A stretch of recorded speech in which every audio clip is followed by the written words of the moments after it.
Hello! How are you everyone? I hope all is well. Nga pala, last time nag-product photoshoot kami for Mama's Takoyaki business and kasama na rin yung special siomai rice ni Kuya. So, ito na naman, i-share ko lang ulit sa inyo. Preparation muna ng takoyaki bago isa lang sa picture-picture. Noong nakaraan pa talaga dapat tong shoot na to, kaya lang nabisi ang lahat at di naasikaso agad. Pero here we go!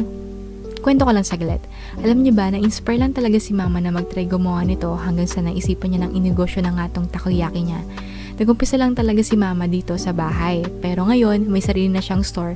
And yay, binayaan ni Lord ang kasipagan ni Mama. Syempre, thank you Lord palagi sa lahat ng blessings, diba? Matagal na nagka-try sa negosyo sina Mama at Papa. Maliliit pa lang kami, ilang beses na yung tinayo nila.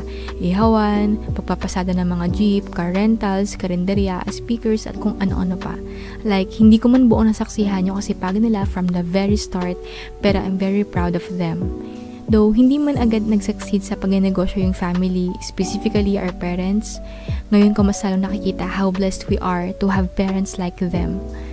Noon pa lang naman, hindi na madali ang buhay. Kaya, ngayon ko lalo mas na-realize how strong they are to be our parents and them as individual. Hindi pala talaga madali ang magkapamilya, lalo na if we lack financial literacy. That's the moment I realize how we should be eager to learn to handle money and be financially literate. Ayun lang din yung naging struggle nila Mama when they had those businesses, yung sa pag-handle ng income. But thankfully, God is using us to help our parents na bumalik ulit sa industriya ng pagnegosyo with stronger and wiser mindset. We are much grateful to meet new people as our network and yung help na nabibigay nila through encouragement and all.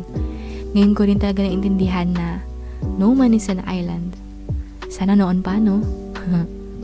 Buti na lang din nandito si Yebi, ang kuyang photographer para magkaroon ng magandang photos for our products. Pero ayun, ano-ano nga bang menu ang meron sa Homestyle Takoyaki ni Mama at Mr. Z Siomai ni Kuya? Of course, we have Homestyle Takoyaki with different fillings or flavors. Pwede ka mamili. Fried noodles with plain lang or gusto mo with toppings. It could be like that. Siomai rice or siomai lang. Fried or steamed siomai.